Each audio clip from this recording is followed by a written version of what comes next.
मराठा समाज उद्योजक मेळावा उत्साहात संपन्न। सांगलीमधील मराठा समाज संस्थेच्या वतीने मराठा समाजातील तरुण उद्योजकांना प्रोत्साहन देऊन त्यांच्या व्यापार व व्यवसाय वाढीस चालना देण्याच्या उद्देशाने मराठा समाज उद्योजक मेळावा 2026 चे आयोजन मराठा समाज भवन, आंबेडकर रोड, सांगली येथे करण्यात आले होते। या कार्यक्रमास उत्स्फूर्त प्रतिसाद मिळाला।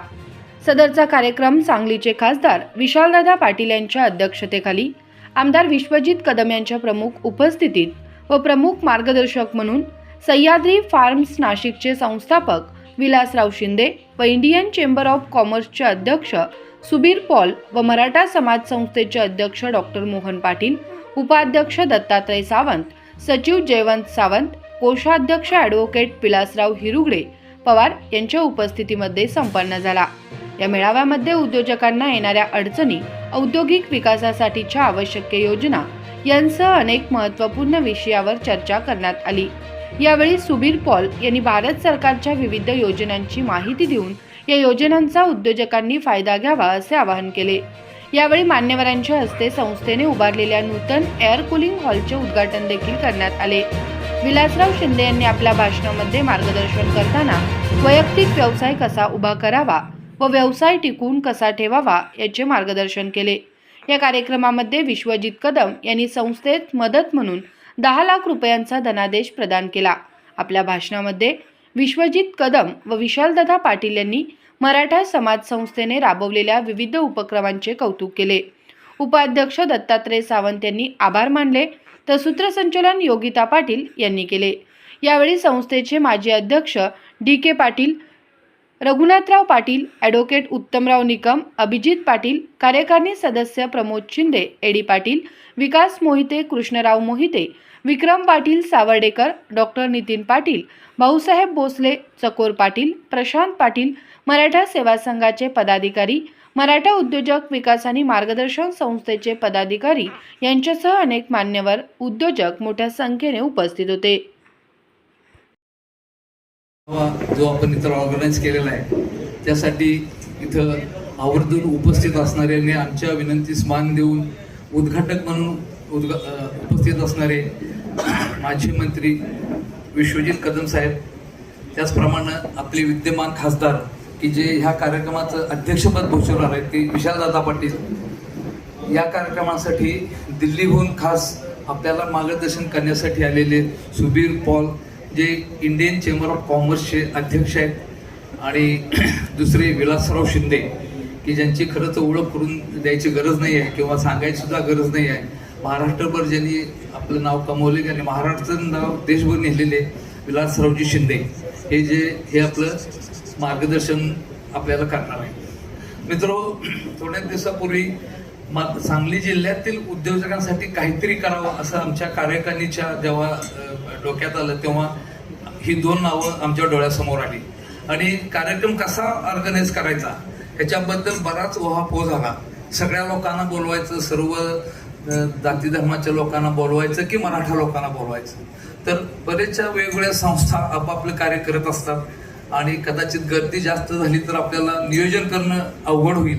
ह्या दृष्टीने मग आम्ही शेवटी हा डिसिजन घेतला की मराठा साठी व्यासपीठावर उपस्थित असलेले माननीय आमदार विश्वजितजी कदम साहेब, त्याचबरोबर कार्यक्रमाचे अध्यक्ष माननीय खासदार विशालदादा पाटील, कार्यक्रमासाठी मार्गदर्शक म्हणून उपस्थित असलेले माननीय सुबीर पॉलजी, आणि त्याचबरोबर या कार्यक्रमाचे आयोजक मराठा समाज सांगलीचे अध्यक्ष डॉक्टर मोहन पाटीलजी, त्याचबरोबर माननीय दत्तात्रय सावंतजी, माननीय जयंत सावंतजी, विलासराव हिरगोडे पवारजी आणि उपस्थित सर्व उद्योजक आणि सर्व बंधू आणि भगिनींनो, खरं तर दादा या मेळाव्यासाठी येण्याचं निमित्त एकच, गौतम पाटील साहेबांनी मला फोन केला आणि त्यांनी जेव्हा सांगितलं की अशा कार्यक्रमासाठी तुम्हाला यावंच लागेल, बऱ्याचदा असे कार्यक्रम म्हणजे असे औपचारिक कार्यक्रम सारखे असतात त्यामुळे टाळत असतो, पण सांगलीचा कार्यक्रम त्यात गौतम पाटील साहेबांचं आमंत्रण म्हणून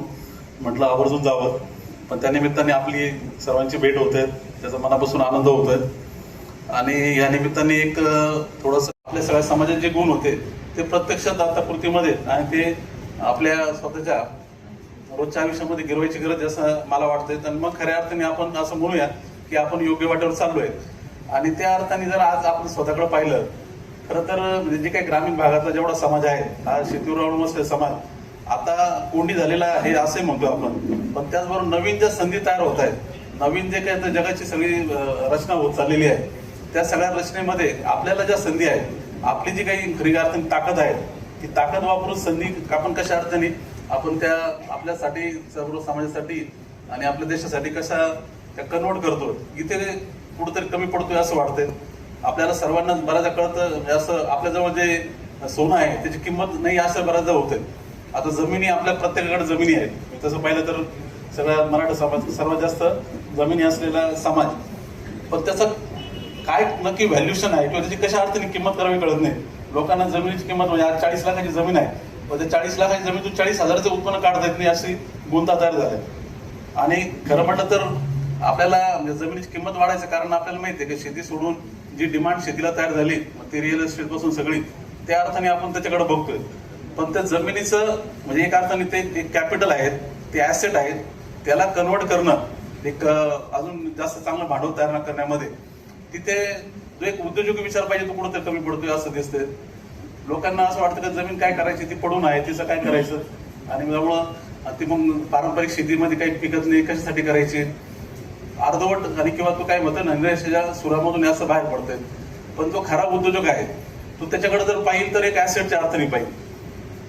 आपल्याकडे 40 लाखाची जर जमीन आहे, 40 लाखामध्ये 20 लाखाचं उत्पन्न निघू शकतं. तेवढ्या प्रकारची संधी आता बाजारात किंवा तशा प्रकारची सगळी खरं म्हटलं तर जे काही आहे जगाच्या बाजारात तयार केलेली संधी जे आपण ओळखल्या नाही त्या सोडून दिल्या. 92ला आपण म्हणतोय मित्र हो. आताच आम्ही जरा मध्ये घुसलो त्याचं कारण की साहेब ही सगळी लोक तुम्हाला ऐकायला आलेली आहेत आणि पुन्हा तुमच्या दोघंही बोलून झालं. आप भी बोल गए तो फिर हमारा सुनने के लिए कोई रुकेगा नहीं कि हमारा सुन के सब अब तन मुक्त, इसलिए मध्येच बोलतो. मात्र शिंदे साहेबांचं खूप छान मार्गदर्शन झालं. एक मराठी माणूस म्हणून देशाच्या बाहेर आपलं सह्याद्रीचं नाव मोठं करतायत ह्याचा अभिमान आपल्या सर्वांना होताच. पण त्यात स्वतः एकटं पुढे न जाता त्यांनी आपल्या परिसरातील सर्व शेतकऱ्यांना एकत्रित करून ही ताकद त्यांना निर्माण करून दिली, हा यश त्यांना सुद्धा निर्माण करून दिला. आणि त्यामुळे त्यांना आपण ह्या ठिकाणी बोलवलं की त्यांच्या प्रेरणेतून आपल्याला सुद्धा उत्साह निर्माण व्हावा आणि आपल्यात सुद्धा उद्योजक तयार व्हावेत, व्यापारी तयार व्हावेत. मुळात शेतकरी बहुल हा सांगली जिल्हा आहे. शेजारी कसा आहे या ठिकाणी कोल्हापूर आणि तिथं सातारा दोन्हीकडे गाद्या गेल्या आणि आमच्याकडे पटवर्धन आले, पेशवे आले. त्यामुळे जरा आम्ही शेती आणि सॉफ्ट लोक सांगलीत राहिले आणि थोडं अग्रेशन आमच्यात कमी राहिलं. मात्र उद्योगाच्या बाबतीत तशी प्रगती डेक्कन मॅन्युफॅक्चरिंग असोसिएशन आपण या ठिकाणी बघितलेला. वसंतदादा कारखाना स्थापन झाला, या ठिकाणी त्याच्या भोवती औद्योगिक इस्टेट तयार झाली. उद्योगाच्या दृष्टीने तशी आम्ही आघाडी घेतली आणि महाराष्ट्रात मराठा समाज सांगलीने आपल्या सर्वांना एकत्रित केलेला आहे आणि एक अत्यंत चांगल्या कार्यक्रमासाठी आपल्या सर्वांना बोलवलेलं आहे. आणि त्यातलाही महत्वाचा भाग म्हणजे आपल्याला मार्गदर्शन करणारी जी मंडळी आहेत ती स्वतःच्या कष्टाने, स्वतःच्या कर्तृत्वाने मराठा समाजाचं, महाराष्ट्राचं आणि देशाचं नाव उंचवणारी ही अशी मंडळी, या माननीय विलासराव शिंदे साहेब असतील, जॉन पॉलजी असतील, हे दोघंही आज आपल्याला मार्गदर्शन करण्याकरता या 15 ऑगस्टच्या शुभ दिवशी त्यांनी आज वेळ दिला आणि आपल्या मार्गदर्शन ते करत आहेत. त्यांनी फार चांगलं 25-30 मिनिटाचं मार्गदर्शन विविध विषयांमध्ये हात घालून या ठिकाणी आपल्या सर्वांना केलं. मी सांगली जिल्ह्यातला एक लोकप्रतिनिधी आमदार म्हणून या नात्याने आपल्या सर्वांचं, दोघांचंही मनापासून स्वागत करतो. तुम्ही तुमचा बहुमूल्य असा वेळ सांगली शहरातील, आमच्या सांगली जिल्ह्यातील मराठा समाजाच्या उद्योजकांकरता दिला, त्याबद्दल आपले मनापासून या ठिकाणी मी आज आभारी मानतो. उद्यमी बनना चाहिए, महिलाओं को आगे बढ़ना चाहिए, क्योंकि मैं बता देना चाहूंगा कि आपको कि हमारे पास में एक रजिस्ट्रेशन होता है जो कि मान लीजिए कोई बड़ा बिजनेस कर रहा है या कॉन्ट्रैक्टर है, कॉन्ट्रैक्ट लेता हो, तो हमारे नेशनल स्मॉल इंडस्ट्रीज कॉर्पोरेशन के पास में एक सिंगल पॉइंट रजिस्ट्रेशन होता है. आप पूछेंगे सिंगल पॉइंट रजिस्ट्रेशन होता क्या है? सिंगल पॉइंट रजिस्ट्रेशन वो होता है कि सपोज आप सरकारी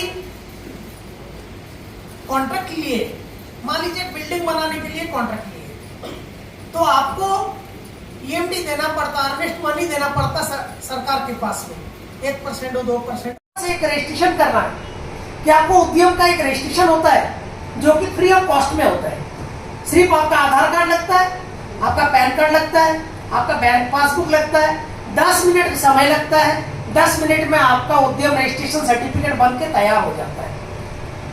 जब आप 10 मिनट में